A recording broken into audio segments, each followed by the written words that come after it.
Good morning बच्चों, कैसे आप सब लोग। आज का जो वीडियो है वो सीएमए इंटरमीडिएट स्टूडेंट्स के लिए है। सीएमए इंटरमीडिएट स्टूडेंट्स के लिए जो हमारे दिसंबर 20 एग्ज़ाम में अपेयर होने वाले हैं।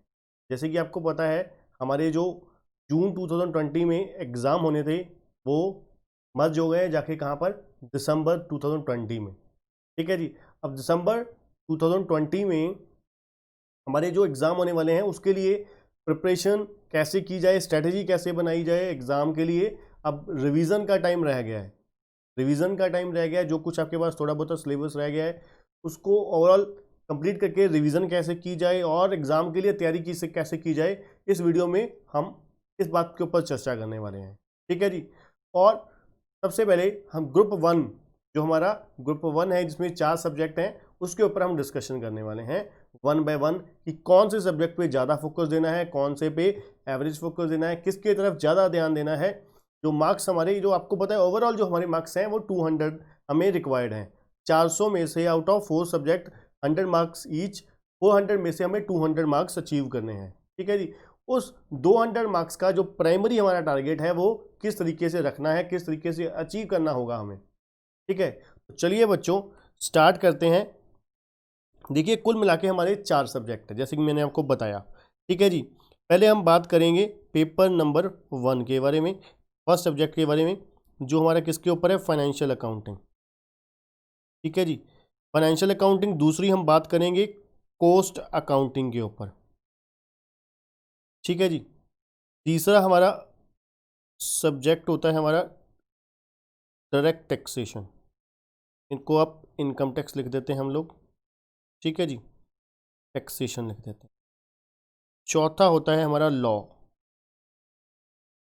ठीक है जी। अब देखिए सबसे पहला जो हमारा फोकस होना चाहिए इन 2 सब्जेक्ट्स के ऊपर, फाइनेंशियल अकाउंटिंग और कॉस्ट अकाउंटिंग के ऊपर।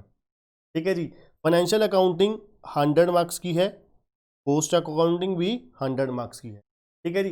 फाइनेंशियल अकाउंटिंग में बहुत सारे आसान चैप्टर्स हैं, बहुत सारे आसान चैप्टर हैं जिसको बड़े ही आसानी से किया जा सकता है। ठीक है ना। अब देखिए फाइनेंशियल अकाउंटिंग में अगर हम बात करें, number 1 final account and single entry. Final account, single entry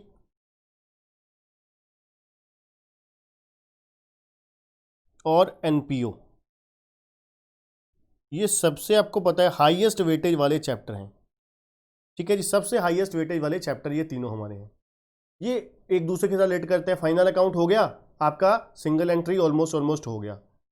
final account single entry हो गया। नॉन प्रॉफिट ऑर्गेनाइजेशन में आपको पता है कितना कि ज़्यादा कुछ बेसिक्स थोड़े से चेंज है, प्रेजेंटेशन का वे चेंज है, बाकी जो कॉन्सेप्ट है ऑलमोस्ट सेम ही है।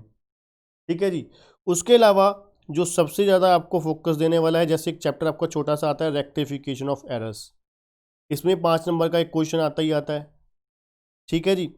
नंबर 3 आपको ब्रांच, बहुत इंपॉर्टेंट है। ठीक है जी।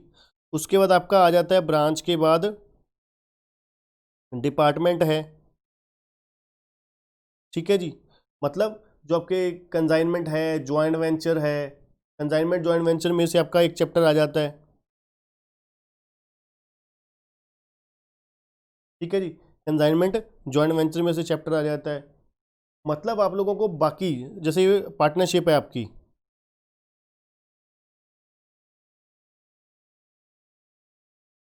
ठीक है जी, मतलब क्या है, बाकी जो सिलेबस है आपका, बाकी जो आपके पास सिलेबस है वो आपको इस तरीके से करना होता है कि जो ये फर्स्ट प्रायोरिटी वाले चैप्टर हैं उसको बहुत अच्छे तरीके से, ठीक है, और बाकी जो है एवरेज वे में। तो आसान है, सबसे पहले आसान और हाई वेटेज वाले, हाई स्कोर वाले चैप्टर हमारे को अच्छे से करने होते हैं। ठीक है ना। जैसे अकाउंटिंग वो स्पेशल ट्रांजैक्शंस हैं, ठीक है, बिल ऑफ एक्सचेंज है, ठीक है ना, bill of exchange, consignment, joint venture, ये बहुत इंपॉर्टेंट है, बहुत आसान भी बहुत है, ठीक है, और स्कोरिंग भी बहुत है।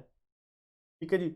इस चैप्टर, इस सब्जेक्ट का आपके सबसे ज़्यादा फोकस होना चाहिए। फाइनेंशियल अकाउंटिंग में आप समझ के चलिए, आप कम से कम आप 70 का टारगेट लगा के चलिए। 70 मार्क्स आपके आने ही चाहिए, अकाउंटिंग स्टैंडर्ड्स हैं। ठीक है ना।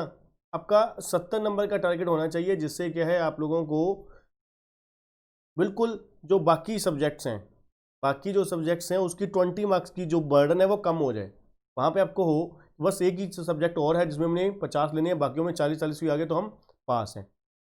हमारा जो पहला टारगेट होना चाहिए हमेशा 200 के लिए होना चाहिए, 200 के लिए, ठीक है, 200 मार्क्स के लिए। फिर उसके बाद बाकी जो भी है, ठीक है जी, मोह माया है, जितने नंबर ले लो उतना ही कम है, ठीक है ना। जो पहला टारगेट है वो तो हमारा पास होने का होना चाहिए, ठीक है। उसके बाद फिर तो सीधा ही रैंक की तरफ जो बढ़ना चाहते हैं, जितने मार्क्स ले लो उतने कम है, ठीक है जी। फिर हम बात करेंगे दूसरे सब्जेक्ट के ऊपर, कोस्ट अकाउंटिंग के ऊपर। कोस्ट के ऊपर मतलब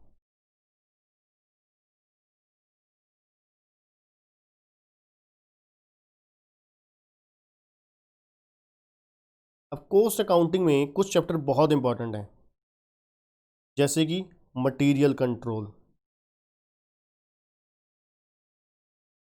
मार्जिनल कोस्टिंग,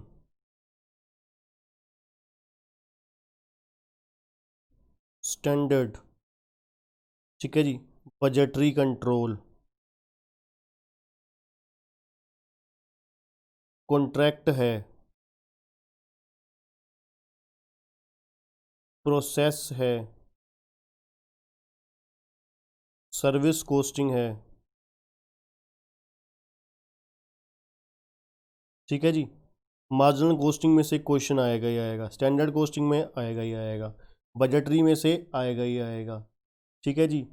सर्विस कॉन्ट्रैक्ट या प्रोसेस में से कम एक आएगा ही आएगा, सर्विस में से भी आएगा ही आएगा। ये वो चैप्टर हैं जो सबसे ज़्यादा वेटेज वाले हैं, ठीक है जी, बहुत इंपॉर्टेंट। जैसे कि प्रोसेस है, प्रोसेस में लॉन्ग क्वेश्चन आना ही आना है, ठीक है ना।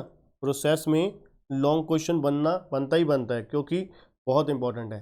कोर्स शीट सबसे इंपॉर्टेंट, वो 3 चैप्टर आपके कौन कौन से हैं?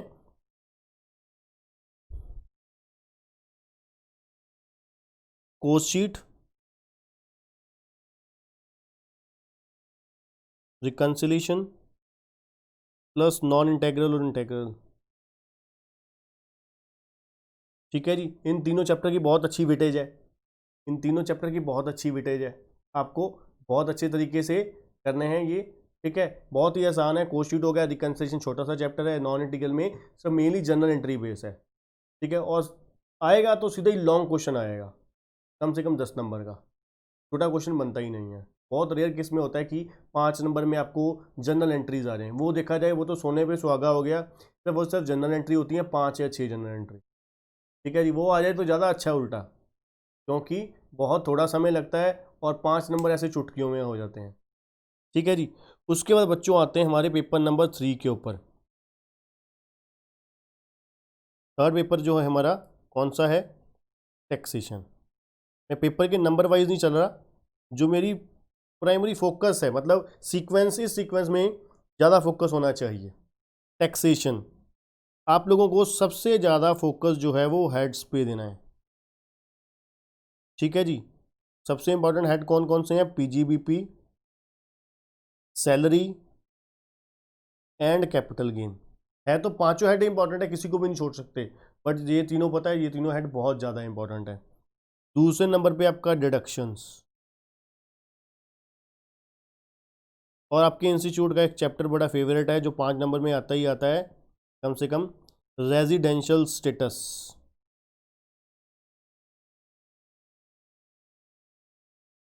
ठीक है जी।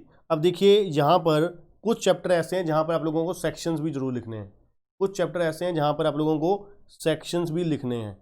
कौन कौन से चैप्टर हैं जहाँ पर सेक्शंस लिखने हैं?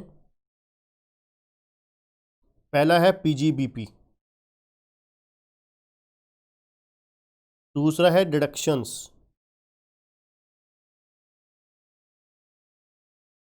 तीसरा है रिटर्न ऑफ इनकम,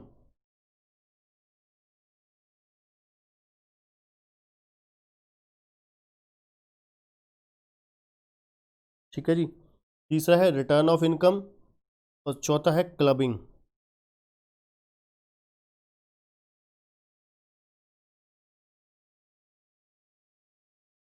खास करके ये पहले 3 चैप्टर में सेक्शंस आप लोगों को लिखने ही लिखने हैं हर हालत में, मेरी बात अच्छे से सुन लो, ठीक है जी। आप लोगों को बिल्कुल भी छोड़ने नहीं है ये चैप्टर, इन चैप्टर के सेक्शंस लिखने ही लिखने हैं, ठीक है जी। अब देखिए चौथा सब्जेक्ट हमारा बचता है कौन सा, लॉ। लॉ में सबसे पहले मैं सजेस्ट करूंगा आप लोगों को कंपनी लॉ करिए, कॉर्पोरेट लॉ, ठीक है जी। दूसरे नंबर पे मैं आपको सजेस्ट करूंगा कि आप लोगों को कौन सा सब्जेक्ट करना चाहिए जो हमारे लेबर लॉ रिलेटेड हैं, लेबर लॉस। फिर तीसरे नंबर पे आप contract, sales of goods act, partnership, वो वाले एक्ट आप करिए 25 नंबर की जो, ठीक है ना। ये आप करिए इस तरीके से। मैं आपको दोबारा दोबारा कहूँगा कि सबसे पहले सबसे ज़्यादा हाईएस्ट फोकस होना चाहिए फाइनेंशियल अकाउंटिंग के ऊपर। 100% में से अगर आप 100% टाइम दे रहे हो तो मैं चाहूँगा कि आपका सबसे पहला पेपर बहुत ज़्यादा स्ट्रांग होना चाहिए। इसमें बहुत ज़्यादा मार्क्स आने के चांस होते हैं क्योंकि कोई यहाँ पे सेक्शन नहीं है, कोई क्लॉजेज वगैरह नहीं है, कोई आपको केस स्टडी नहीं लिखनी, कोई आपको कुछ नहीं, सिर्फ आपको प्रेजेंटेशन अच्छी देनी है। प्रेजेंटेशन आपको जो वर्किंग नोट ज़्यादा से ज़्यादा बनाने हैं, प्रेजेंटेशन अच्छी से अच्छी देनी है। मैं कहता हूँ आपके 70, 80, 90 कुछ भी मार्क्स आ सकते हैं, ठीक है ना। दूसरा कोस्ट अकाउंटिंग, कोस्ट अकाउंटिंग बहुत ज़्यादा इंपॉर्टेंट है, ठीक है जी। ये दोनों सब्जेक्ट में आप मान के चलिए आपके 140 to 150 मार्क्स आने ही आने चाहिए हर हालात में, ठीक है जी। तीसरा आपका टैक्सेशन, टैक्सेशन आपका बहुत अच्छे से होना चाहिए, ठीक है। और इसमें आपको मैंने बता ही दिया कि कौन से चैप्टर पे ज़्यादा फोकस देना है, क्योंकि देखिए यहाँ पर टैक्स थोड़ा का लेवल अच्छा होता है, इसलिए जो नंबर काटने के आपके उनके पास इंस्टीट्यूट के पास स्कोप होते हैं तीसरे पेपर में और चौथे पेपर में बहुत ज़्यादा होते हैं, क्योंकि सेक्शंस हैं, केस स्टडीज़ हैं, वहाँ पर उनके पास पूरा मौका है कि कहीं से भी नंबर काट सकते हैं, ठीक है जी। तो इस तरीके से आप लोगों को क्या है, प्रिपरेशन स्ट्रेटजी बनानी है सब्जेक्ट वाइज, ठीक है, पूरे के पूरे ग्रुप की, ठीक है बच्चों। अगर आपको वीडियो हमारा पसंद आया चैनल को जरूर सब्सक्राइब करिएगा, ठीक है, और लाइक करना वीडियो को मत भूलिएगा। थैंक यू बच्चों।